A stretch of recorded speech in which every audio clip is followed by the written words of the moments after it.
La plateforme Ensemble pour le Gabon, dont les principaux acteurs m'accompagnent cet après-midi, a souhaité aujourd'hui livrer devant vous et à travers vous à la communauté nationale et internationale nos réflexions et les conséquences que nous tirons de ce qui vient de se passer. Le 16 novembre 2024, les Gabonaises et les Gabonais étaient appelés à s'exprimer dans les urnes pour adopter ou rejeter une nouvelle constitution. Dès le départ, et comme vous le savez, avant même que le vote ait eu lieu, la plateforme Ensemble pour le Gabon avait attiré l'attention des uns et des autres sur la dangerosité du texte qui a été proposé par les militaires. L'histoire nous donne aujourd'hui raison. Les Gabonaises et les Gabonais se sont massivement détournés des urnes. Cette abstention record est une victoire éclatante pour tous ceux qui se sont mobilisés en faveur du non à cette constitution. Nous les en remercions très sincèrement et les appelons à adopter et à conserver fermement cette position. Nous pensons plus particulièrement à nos frères et sœurs de la diaspora qui ont lancé un signal fort en refusant, mais surtout en votant non à cette constitution qui, si elle était adoptée et mise en œuvre, posera plus de problèmes au Gabon qu'il n'en avait avant. Par cette abstention, disais-je, le peuple gabonais dans son ensemble a envoyé un message. Et cette victoire de l'abstention, c'est le rejet à la fois du CTRI et de ses méthodes, mais aussi de la constitution proposée. Le tripatouillage grossier des chiffres a eu pour avantage de faire tomber les masques du CTRI, qui pourtant avait accusé le pouvoir précédent d'avoir tronqué les résultats des élections présidentielles 2023, justifiant ainsi sa prise de pouvoir par les armes. Et voilà qu'il vient lui-même de tronquer les résultats des élections référendaires. Comme nous le disions, blanc bonnet, bonnet blanc, ôte-toi que je m'y mette, le CTRI a donc tombé le masque. Le dévoilement du vrai visage du CTRI est aussi la preuve que le débat que les partisans du non ont porté a eu un large écho dans l'opinion et fait bouger les lignes. Certains s'attendaient à une balade de santé, d'autres à une simple propagande, mais le non a su imposer le débat sur le vrai sujet: quelle constitution pour nous, pour nos enfants, pour notre pays. La très forte abstention, ajoutée à l'expression du non, ayant pour point commun le rejet de la Constitution, sont une large victoire pour cette majorité silencieuse qui se dégage désormais au sein du corps social gabonais. 14 mois après les scènes de liesse, les Gabonais sont désormais dubitatifs et ne croient plus que le CTRI soit en capacité de porter le changement. Cependant, malgré le faible engouement observé sur l'ensemble du territoire national, les résultats rendus publics par le ministère de l'Intérieur indiquent miraculeusement un taux de participation de près de 52%. Alors qu'en 20 h la veille, le même ministère de l'Intérieur annonçait un taux de participation de 71% après la fermeture des bureaux de vote. Un miracle en République gabonaise, lorsqu'on peut avoir avant 20 h, les chiffres de la participation sur l'ensemble du territoire national. Il faut donc croire que tous les bureaux étaient connectés et que le territoire est désormais couvert en Internet.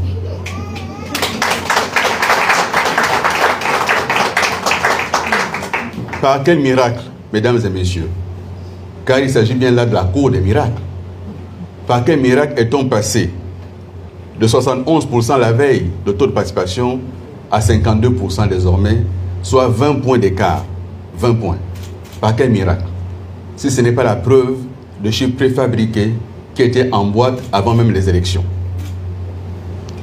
À la lecture des résultats annoncés, les miracles se sont particulièrement produits dans les provinces du Haut-Ogooué et du Haut-Lentem, dans lesquelles il n'y a eu ni malade, ni empêchement, ni décès depuis la dernière élection présidentielle de 2023. En réalité, tout le monde l'aura compris, le taux réel d'abstention avoisine 70%, soit un taux de participation réel de 30%. En effet, même le quotidien national L'Union, que l'on ne saurait aucunement soupçonner d'acquaintance avec des partisans du non, dans son numéro d'aujourd'hui, le numéro 14680, a pu noter, et je cite le quotidien L'Union, Martine Oulabou, baromètre du processus électoral, sera resté samedi sans affluence des grands jours. Sur la même page, je cite toujours L'Union, et ils ajoutent: les électeurs ont boudé le rendez-vous. Même quand l'Union peut écrire ça, le quotidien national peut l'écrire. Tous les observateurs ont pu remarquer que les bureaux de vote sont restés vides toute la journée. À Libreville, à Port-Gentil, à Makoko, à Lambaréné, partout, le constat était le même. Les chaînes de télévision, les chaînes de radio, les télés en ligne ont fait des reportages toute la journée. Gabon Media Time, Gabon News, etc. ont fait des reportages et ont présenté des bureaux vides toute la journée. Nous mettons au défi ici et maintenant le ministère de l'Intérieur de produire une seule vidéo autodatée, une seule, avec des files qui attendent. 52% de participation, c'est presque autant que la dernière présidentielle de 2023 qui était à 56%. Ça aurait dû conduire à des files d'attente devant les bureaux de vote. Il n'y avait aucune file d'attente parce que les Gabonais ont dit non. Ils ont rejeté massivement et la méthode et le texte proposé par le CTI.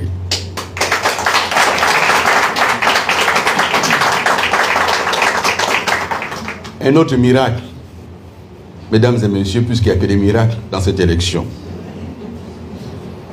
c'est que tous les référendums organisés dans notre pays depuis 1958 ont toujours donné le oui gagnant à plus de 90%. 1958, 92,86%. 1995, 96,42%. Nous comprenons pourquoi, avant même le scrutin, le président du CTRI avait annoncé qu'il serait vainqueur à plus de 80%, plus de 90%. Il avait dit, ce sera plus de 90%. Et son ministre n'a fait qu'appliquer. Les résultats préfabriqués, nous n'en voulons plus dans notre pays.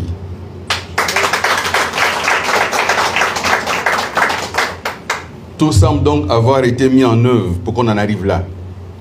Nous en avons pour preuve, mesdames et messieurs, encore un miracle. Le paiement des rappels soldes le 12 novembre 2024. Un miracle pour les finances publiques qui souffrent pourtant. Et on paye cela 4 jours avant le scrutin. L'incitation des militaires à voter oui, sous peine de sanctions disciplinaires. Cela a été fait, cela a été dit. Et même au sein de la Grande Muette, beaucoup s'en sont plaints, beaucoup ont parlé. Les 3 jours fériés non inscrits au calendrier des fêtes de la République gabonaise.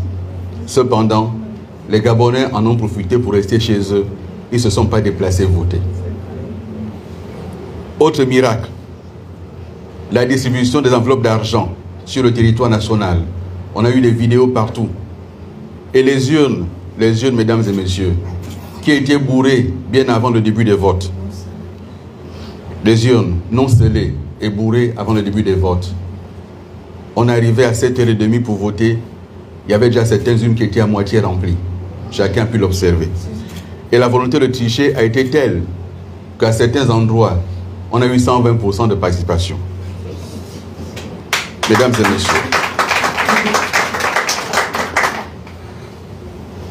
qui peut croire que les présidents de bureau de vote, et encore une fois c'est l'Union qui le rapporte, ont dû demander à des journalistes comment on fait lors du dépouillement? C'est dire où nous en sommes. Qui peut croire que des assesseurs de bureau de vote n'ont subi aucune formation, à tel point qu'on a laissé des personnes entrer avec des t-shirts portant oui, avec des casquettes portant oui, dans les bureaux de vote, à tel point que les affiches de campagne oui n'ont été retirées nulle part, et que les voitures entraient partout le jour du vote estampillées oui. Tout ceci, dans un pays normal, aurait conduit à l'annulation de cette mascarade. Cette parodie d'élection pose à nouveau le problème de l'organisation et de la gestion des processus électoraux dans notre pays, notamment par le ministère de l'Intérieur. Depuis le dernier dialogue national, on a désormais la démonstration qu'il faut absolument exclure le ministère de l'Intérieur de l'organisation des élections. Il est juge et parti. Il est au garde à vous devant son chef. C'est un ministère godillot qui ne fait que ce qu'on lui demande. Par conséquent, la plateforme Ensemble pour le Gabon rejette avec la plus grande fermeté les résultats rendus publics et qui sont une parodie de démocratie. Réaffirme son souci permanent de voir s'instaurer au Gabon un véritable état de droit démocratique. Alerte sur les conséquences et les pratiques que menacent l'unité nationale et la cohésion sociale. Exige le retrait du ministère de l'Intérieur de toutes les opérations électorales, y compris l'annonce des résultats. Questionne avec gravité le rôle de l'armée, et notamment la garde républicaine, dans la gestion du processus électoral. Exige un audit clair et indépendant du fichier électoral. Interpelle la communauté internationale et les amis du Gabon sur la nécessité de ne pas reconnaître les résultats tronqués de cette élection référendaire. Marque enfin sa profonde inquiétude quant à la volonté désormais affichée des militaires de s'accrocher au pouvoir coûte que coûte, vaille que vaille, quitte à se travestir, quitte à ne pas dire la vérité aux Gabonais. Par cette manipulation grossière et éhontée des résultats et du chiffre de la participation, le CTRI vient d'entacher durablement sa crédibilité. Et il vient de faire la démonstration de ce qui n'est que l'autre visage de l'ancien système qui prétendait combattre. Il et sa continuité empire. La plateforme Ensemble pour le Gabon restera mobilisée pour dénoncer cette forfaiture par tous les moyens légaux et démocratiques nécessaires. Je vous remercie.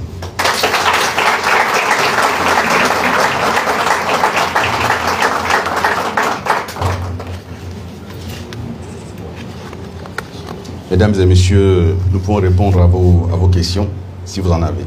Oui, moi j'en ai. Voilà, merci beaucoup, monsieur le président de la plateforme Ensemble pour le Gabon. Je suis Yves Laurent Goma, je travaille pour Gabon Actu, je travaille pour RFI.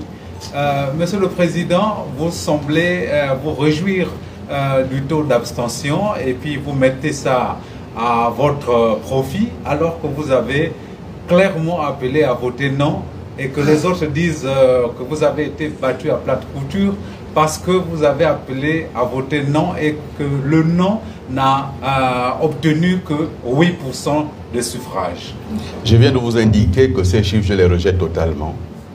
Et je n'ai pas été le seul à avoir appelé à voter non. Et j'indique clairement, et vous le savez, puisque vous travaillez pour une chaîne de télévision internationale, une chaîne de radio, vous savez très bien que l'abstention est un message politique. Je n'ai pas dit que les gens sont abstenus parce que je les ai appelés à cela. Je dis que les Gabonais se sont abstenus et c'est une victoire du peuple gabonais. En ce qui concerne Billy Binze, je n'étais pas candidat à une élection. Donc ce n'était pas utile d'aller manipuler les chiffres à Makokou. À Ngouabi, on a 120%.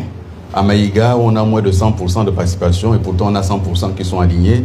Il faut donc être un peu modeste. Ce dont nous parlons ici, c'est du pays, c'est de la nation, c'est l'avenir de notre pays. Et ce que nous disons n'engage pas l'individu Billy Binze. Ce que nous disons, c'est que le CTRI a menti aux Gabonais. Le CTRI a dit aux Gabonais qu'il est venu changer un système, il a apporté les habits du système empire. Ce que nous disons, c'est que cette campagne référendaire, heureusement qu'elle a lieu avant la présidentielle, montre clairement aux Gabonais vers quoi va le CTRI.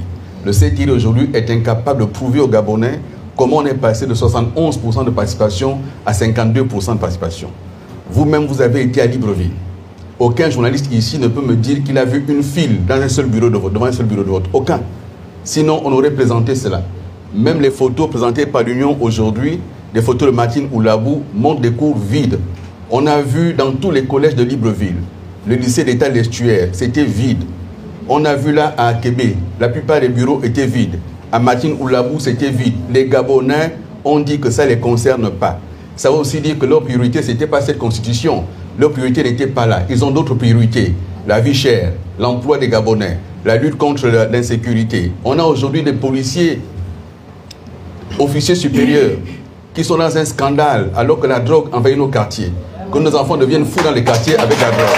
Voilà les priorités des Gabonais. Voilà les priorités des Gabonais.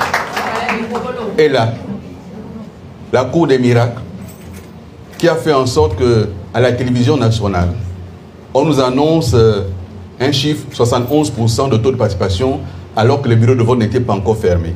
Comment on arrive à expliquer qu'à 17 h, on a 71% de taux de participation au niveau national et que le lendemain, on tombe à 52%. 20 points de différence. Comment on explique ça? Quelle est cette pondération qui explique ceci? La réalité, c'est que de notre observation et des rapports que nous avons avec les uns et les autres, nous sommes autour de 30% de participation à ce référendum. C'est un rejet. C'est un rejet. Lorsqu'on a dépensé 52 milliards, 27 milliards de francs CFA, lorsqu'on a fait une tournée pendant des mois, appelant à voter massivement à ces référendums, et qu'à la fin, il n'y a que 30%, c'est un échec. C'est l'échec, non pas de l'unité, mais l'échec du pouvoir en place. Voilà la réalité. C'est un échec. Et nous disons que ces résultats ont été tronqués et qui ne servent même à rien de parler d'adoption d'une constitution. Parce que ça a été rejeté totalement par les Gabonais. Bonjour, Uriel Abaga, journaliste indépendant. Alors, vous appelez les amis du Gabon et la communauté internationale à rejeter les résultats du référendum, soit-il provisoire en ce moment. Vous appelez à ne pas prendre en compte les résultats de ce référendum, mais ce serait d'une manière ou d'une autre donné aux militaires que vous, pour fonder en ce moment, l'occasion de diriger le pays pendant une période encore beaucoup plus longue. Mais ça rejoint la propagande des militaires qui disaient partout sur le territoire, votez oui pour que les militaires partent. Mais personne n'a appelé les militaires à venir. Ils ont eux-mêmes fixé un délai, c'était août 2025. Le référendum, nous l'avons dit et redit et nous continuons à le dire, il aurait suffi de faire une vraie constituante. 90 jours plus tard, on a une vraie constitution. C'était faisable. Ce qui s'est fait là est une mascarade. 27 milliards et aucun Gabonais n'a lu la Constitution. Nous avons été sur le terrain, on a été partout. Et chaque fois qu'on demandait dans la salle quels sont ceux qui ont lu la Constitution, personne n'avait lu la Constitution. C'est une déperdition des ressources. Et de dire que appeler à rejeter, c'est demander aux militaires de rester encore plus au pouvoir. Non, c'est leur demander de se dépêcher de finir avec la transition, de partir. Oui. Monsieur le Premier ministre, Félix Moussonda de la rédaction de Média de maintenant que vous appelez à rejeter les résultats de cette élection, qu'est-ce que vous comptez faire pour ne pas que le texte du projet en lui soit adopté? Je viens de vous indiquer, le Gabon aujourd'hui n'est pas seul. Le Gabon fait partie d'une communauté nationale et internationale. Aujourd'hui, nous avons la CEAC, nous avons l'Union africaine et nous avons d'autres qui accompagnent le Gabon. Ce que nous souhaitons simplement, c'est que ce qui a été fait soit pris pour ce que c'est, une parodie. Et lorsqu'on est dans une transition, qu'on s'est engagé à faire mieux que ce qui était là, et que là, on est en train de faire pire que ce qui était là, il y a un problème. Les militaires ont trahi leurs paroles. La raison pour laquelle les Gabonais ne sont pas allés voter, ce n'est pas lié à ma personne. Ils ne sont pas allés voter parce que les militaires ont menti. Parce que les militaires sont en train de dévoyer totalement leurs engagements. Et pour toutes ces raisons, nous pensons que la communauté internationale, amie du Gabon, doit aider le Gabon à sortir par le haut. Ce qui a été fait est inacceptable, c'est une caricature de démocratie. Nous le contestons totalement. Oui, monsieur. Merci, monsieur le Premier ministre. Hans Ndomé-Valé de la rédaction du quotidien L'Union. Vous venez de noter que vous appelez la communauté internationale à ne pas reconnaître cette parodie. Cette année, pour cette élection, il y a eu plus de, je crois, 20 missions d'observation internationales qui ont été dépêchées sur le territoire national.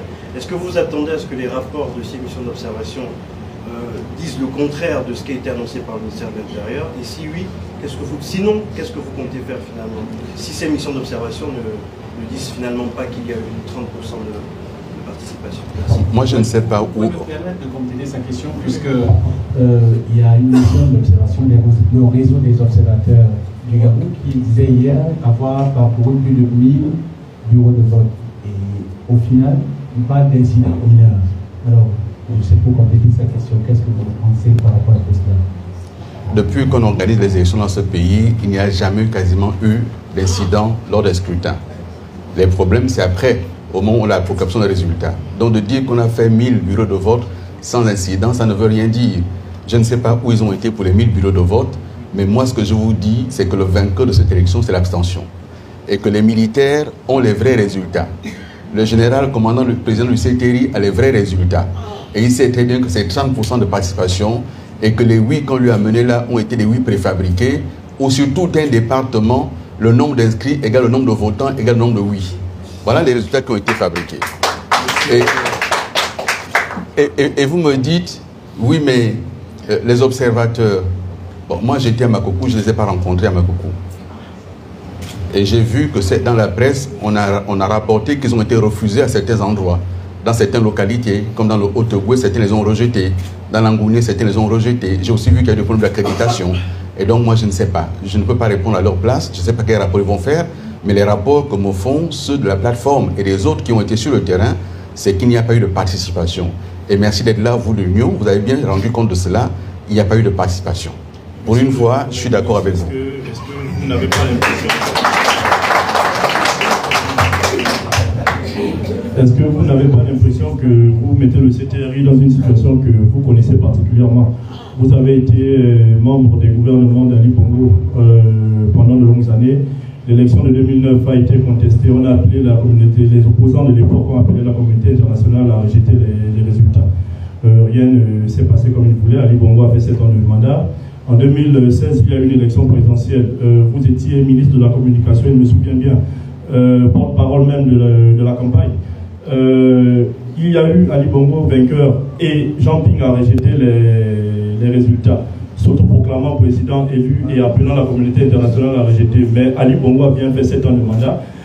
Là, vous vous mettez dans une situation où c'est vous l'opposant du jour. Le lui a emporté, selon les chiffres officiels du ministère de l'Intérieur, mais vous rejetez, vous appelez la communauté internationale à vous aider à appuyer ce rejet. Est-ce que, je répète donc ma question, c'est quasiment la première question que j'ai posée, vous ne donnez pas aux CTRI, vous ne leur pavez pas un peu le chemin pour rester au pouvoir? Mais je vous réponds, si leur chemin c'est faire comme Ali Bongo, ils savent ce qu'ils ont fait d'Ali Bongo.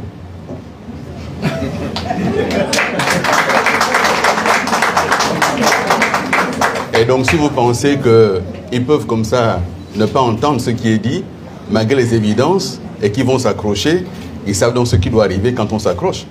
Voilà, moi je vous le dis encore une fois, je n'ai pas dit que Billy Binze et les siens de la plateforme Ensemble pour le Gabon, ou ceux qui ont appelé à voter non, l'ont emporté, c'est pas ce que je dis. Je dis que lorsqu'un gouvernement, lorsqu'un pouvoir organise un référendum, le pouvoir CTRI a voulu faire de ce référendum un plébiscite pour le général Oligui. Et les Gabonais ont dit, nous t'avons vu clair, on ne vient pas te plébisciter, on ne vient pas voter. Ils sont restés chez eux. Lorsque tu prends un référendum comme cela, après une tournée républicaine, après une deuxième tournée républicaine, après 5 mois de campagne par les ministres, par les sénateurs, par les députés, par les élites politico-administratives et militaires du pays, on arrive à ce taux de participation, c'est un échec. Voilà ce que je dis. 27 milliards dépensés pour ça, c'est un échec. Voilà le premier résultat qu'il faut constater. L'échec, il est là. L'abstention record, plus de 70% de taux d'abstention. Et personne aujourd'hui ne peut nous dire le contraire. Je dis encore une fois, je demande qu'on nous explique comment on a 71% à 20h, le lendemain on a 52% de taux de participation. Monsieur le Premier ministre, oui. Est-ce que Royal Baguino, de la rédaction de T+ Afrique, est-ce qu'avec tout ce que vous notez comme irrégularité, vous allez quand même vous plier à l'exercice de saisir la Cour constitutionnelle de la transition? Celle présidée par son frère.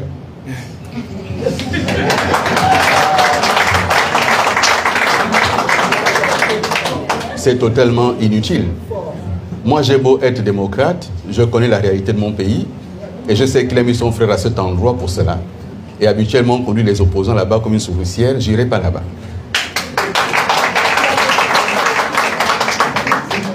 Bien, si on a terminé avec le cycle des questions, j'aimerais, mesdames et messieurs, vous remercier d'être venus.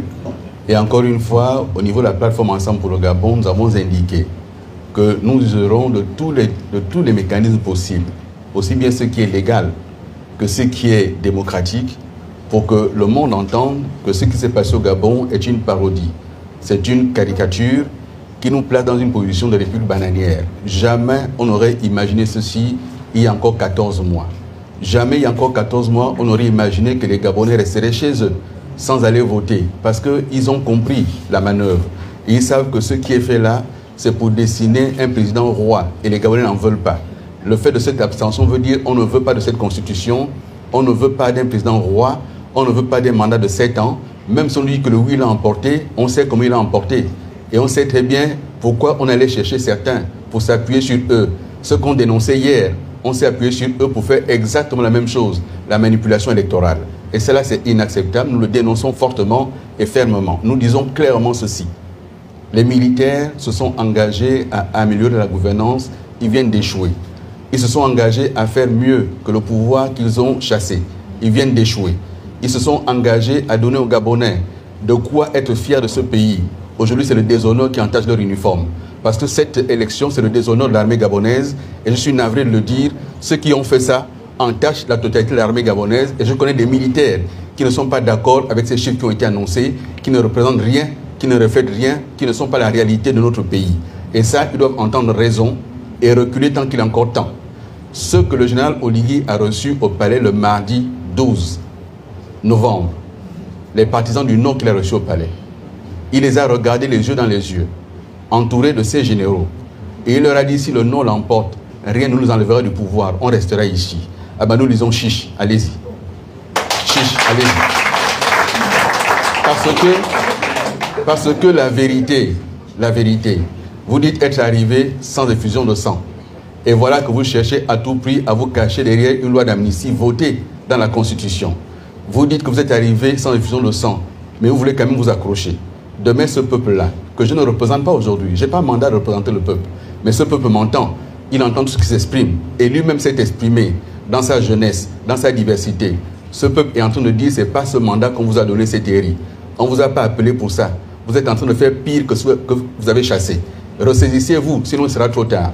Il vaut mieux aujourd'hui prévenir que guérir. Cherchez à aller à la présidentielle. Dans ce contexte-là, j'interpelle à nouveau l'opinion internationale, les amis du Gabon, présents ici au Gabon. On a fait voter aux Gabonais, au forceps, sans leur avis, une loi constitutionnelle qui, malheureusement, lorsqu'on la découvrira, chacun se rendra compte qu'il est trop tard.